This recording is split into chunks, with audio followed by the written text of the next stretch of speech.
As everyone knows, aluminium and its alloys are used to build aircraft, buses and road tankers. It's also used in many parts of all the buildings that are being erected today.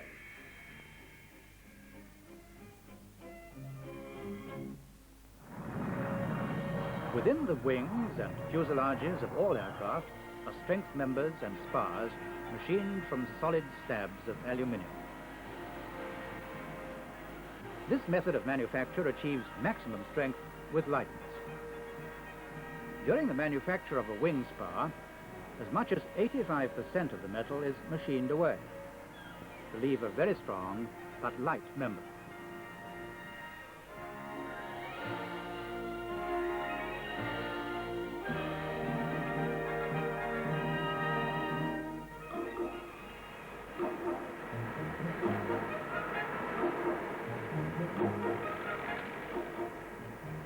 In the initial stages of manufacture of aluminium, the basic raw aluminium pigs and aluminium scrap are charged into a furnace where it's melted and mixed with other elements to obtain the required alloy.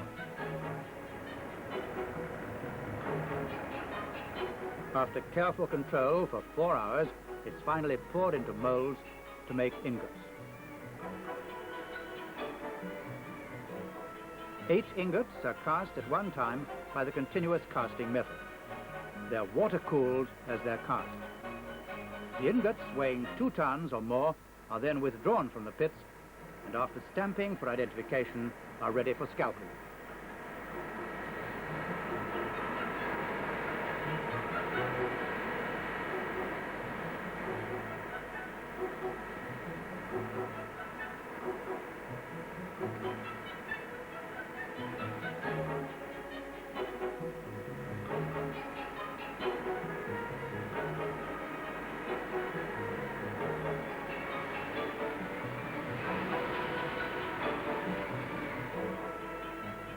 Scalping is the term used for the machining of both sides of the ingot so that no imperfections are left on their surface before rolling.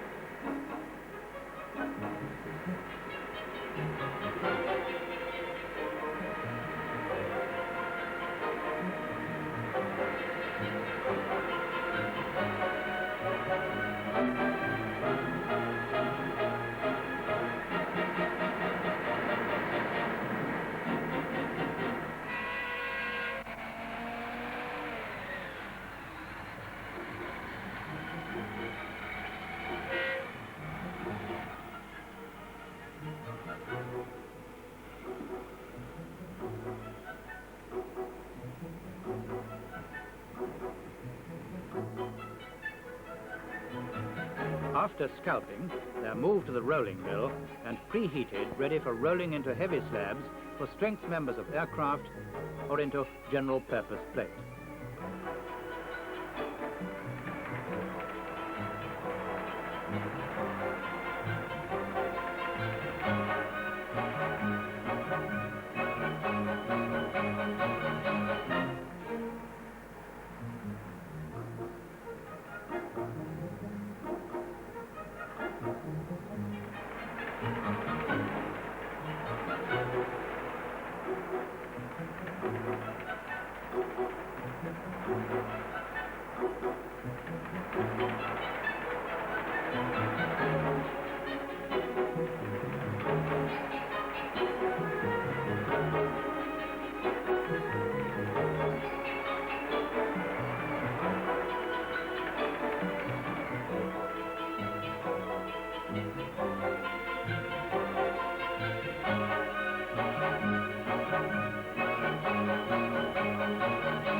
Special slabs require 4 or 5 hours heat treatment in gas ovens, followed by quenching in water, before they're ready for the next process, stretching.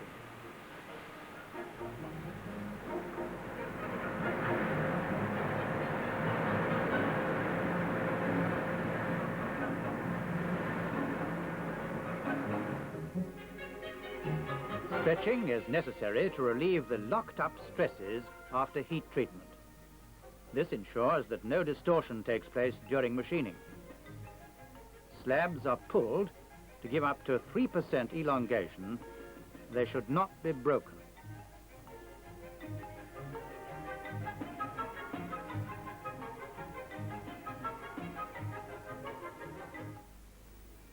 A stretcher of 3,900 tons power was needed in France for the components of giant airliners contemplated for the future. And Fielding and Platt, in cooperation with their agents Bergerat Monnoyer in Paris, were commissioned by France's leading aluminium firm of Saint-Gedour to build this giant stretcher in the time of only 14 months for their factory in Issoire in southern France.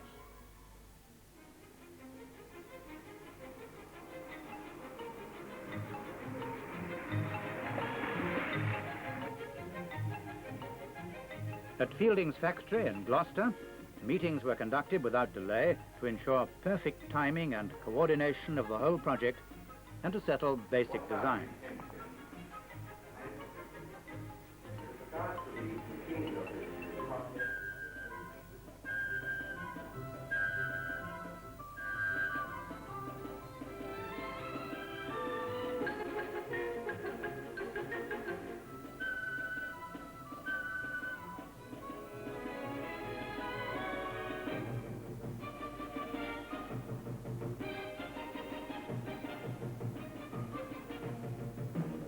The heavy castings were first put in hand, moulded and cast in Sheffield.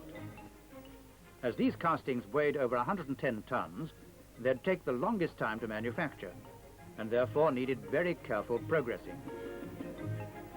Over 160 tons of steel were poured to make each of the 4 big castings for the machine.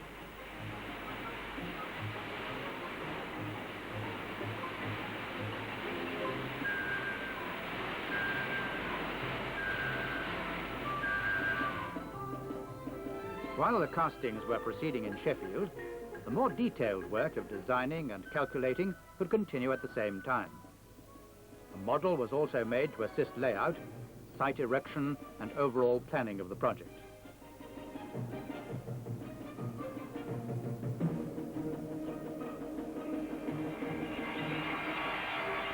At the foundry, the first of the 4 heavy 110-ton castings was by now being fettled, inspected, and partly machined.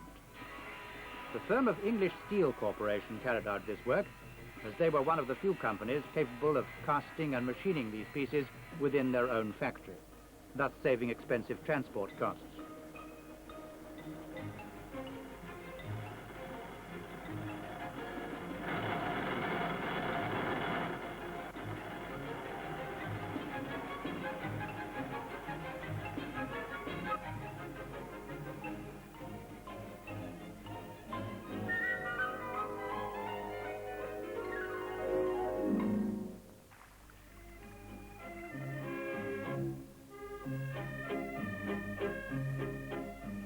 Meanwhile, in France, at Issoire, a new building to house the machine was being constructed, and the very large foundations of reinforced concrete were being laid for the stretcher, which was soon to be sent out from England.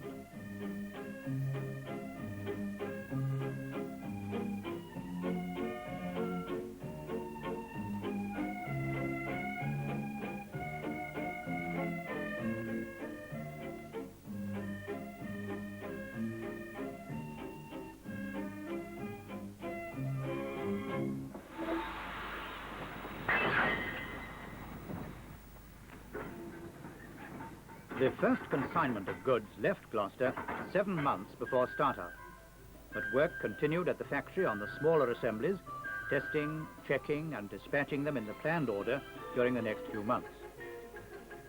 Great care was taken to fully test as much as possible in Gloucester, as there'd be little time for testing on site if the startup date was to be achieved.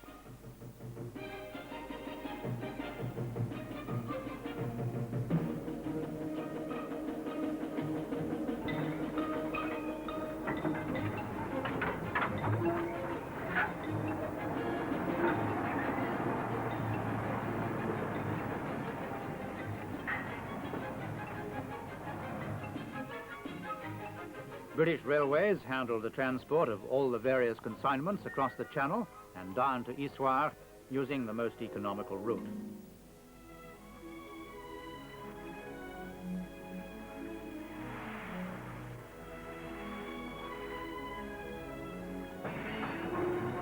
After nearly 10 months of continuous foundry and machine shop work, the first 2 heavy castings were ready and were sent on their journey to France via the Harwich to Zeebrugge ferry.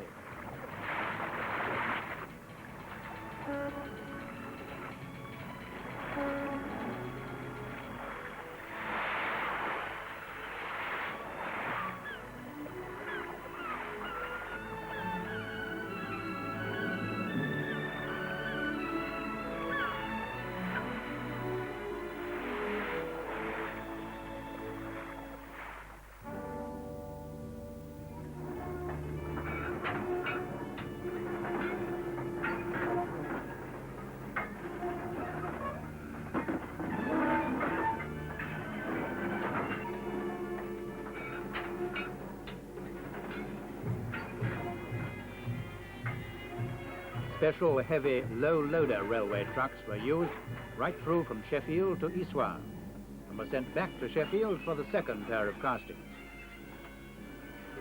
The transport itself was a major operation due to the weight of the pieces. There were only 2 trucks in existence capable of handling these weights. Routes had to be worked out, speed limits set, and schedules calculated. British and French railway officials worked side by side to achieve the speedy transport and also the turnaround of the special low-loader trucks, which were vital for the heavy castings.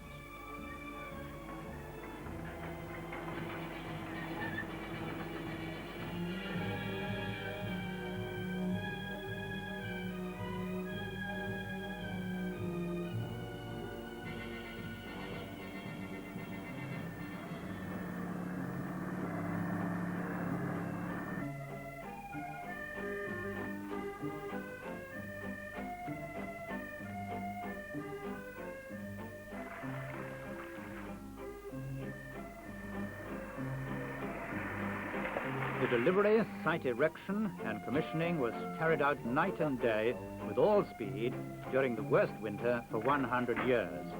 Truly miserable conditions. Fielding fitters assembled all the detailed pieces, assisted by the French firm of Zucconi, whose heavy gang were responsible for offloading and positioning the heavy pieces.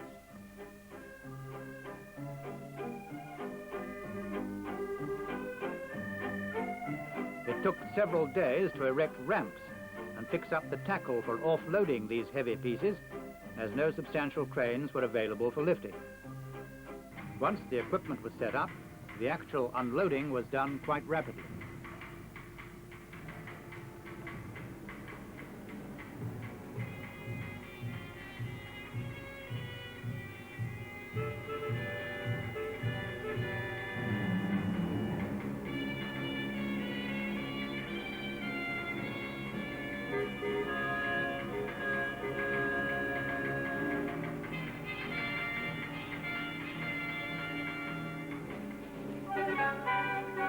The finished stretcher, the total weight of around 850 tons, was commissioned and put into production 10 days ahead of the 14 months allowed for the contract.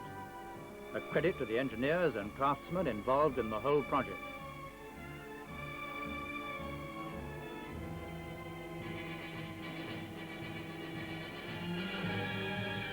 The machine is for stretching plates and slabs of aluminium to relieve stresses and to straighten them. Will take a plate 7 inches thick, 10 foot 8 inches wide, and a variable length of up to 49 feet long. It has a maximum controlled pull of 3,900 tons. Plates are gripped from either end in jaws working on inclined planes. They're geared together so that they all meet on the center line, and 1, 3, or 5 jaws can be selected to suit the width of plate to be pulled.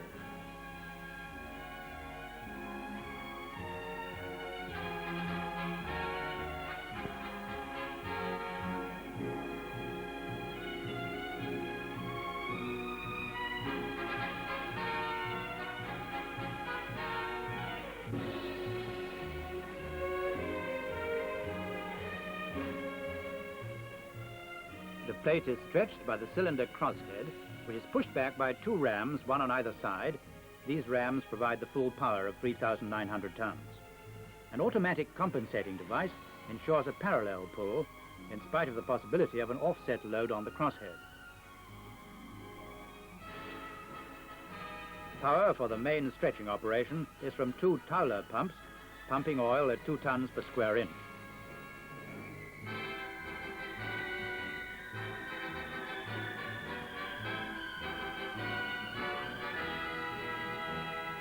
The tail crosshead takes the reaction of the pull. It can be adjusted for different lengths of plate and is moved hydraulically by cylinders in the traversing beam. Reaction pins are lowered into holes in the compression members. Hydraulics for grips and traversing are self-contained on the top of each crosshead. Movements are protected by electric limit switches through contactor panels.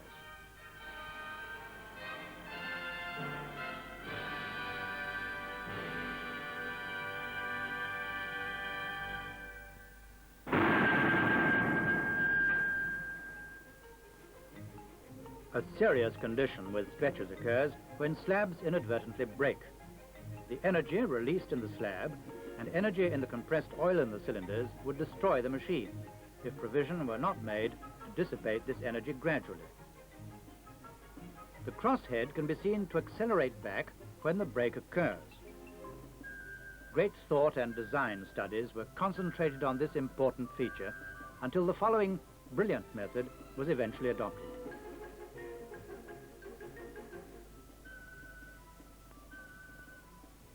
When the break takes place, the grips let go the plate, allowing it to accelerate backwards.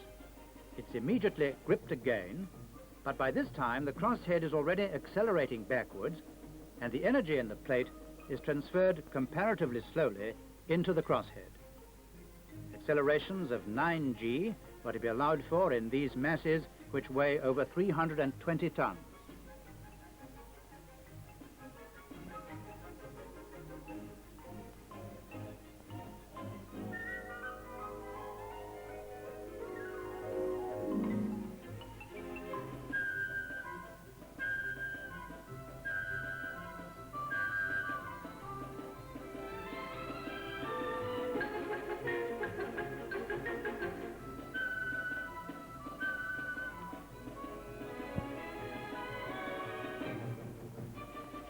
The crosshead continues backwards until its remaining energy is absorbed by buffer cylinders set into the foundations.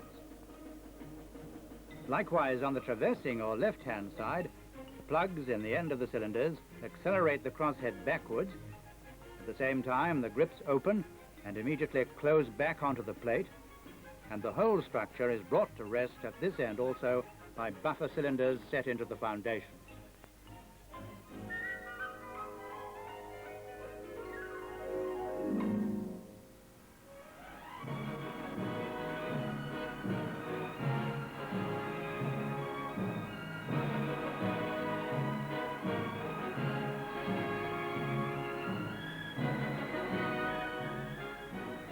The stretcher is operated by loading a plate into the traversing end of the stretcher and closing the grips. Then entering the plate into the cylinder end. Individual control stations at each grip end make this a quick and simple job.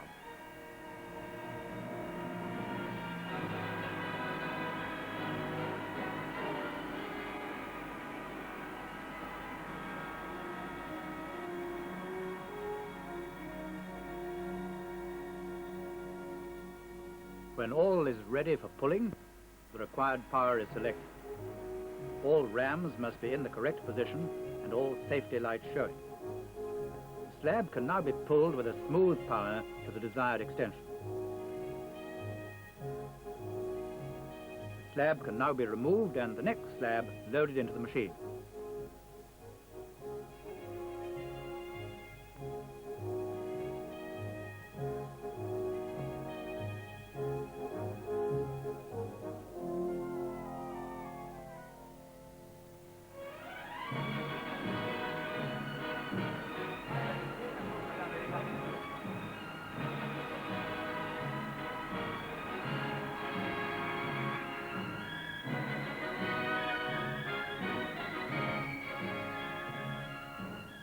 This then is the stretcher, the 3,900-ton stretcher, designed and built by British engineers in 14 months. Difficult months, hard months, months at full stretch, but months packed full of achievement.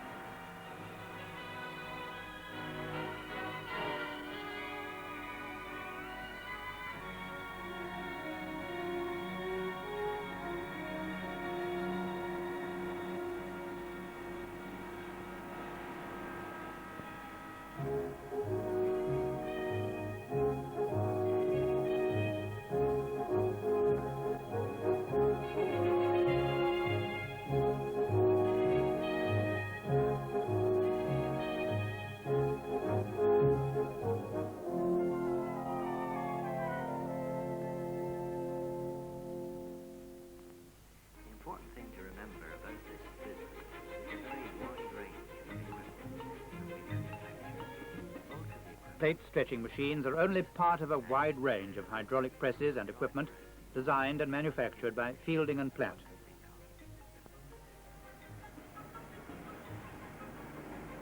This forging press is one of the most modern in the world. It has a power of 1,500 tons and can forge automatically to very close tolerances.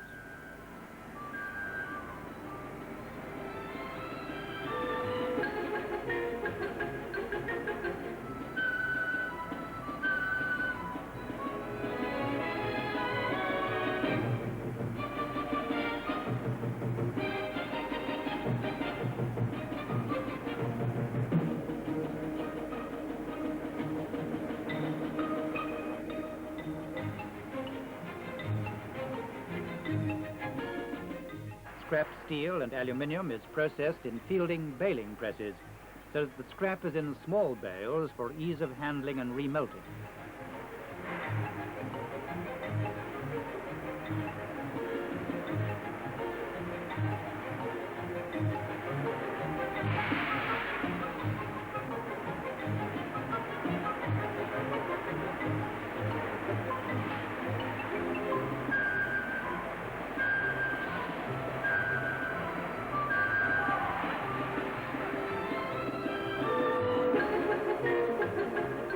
Fielding extrusion presses are used in many parts of the world for converting non-ferrous billets into long lengths of tube, section or rod.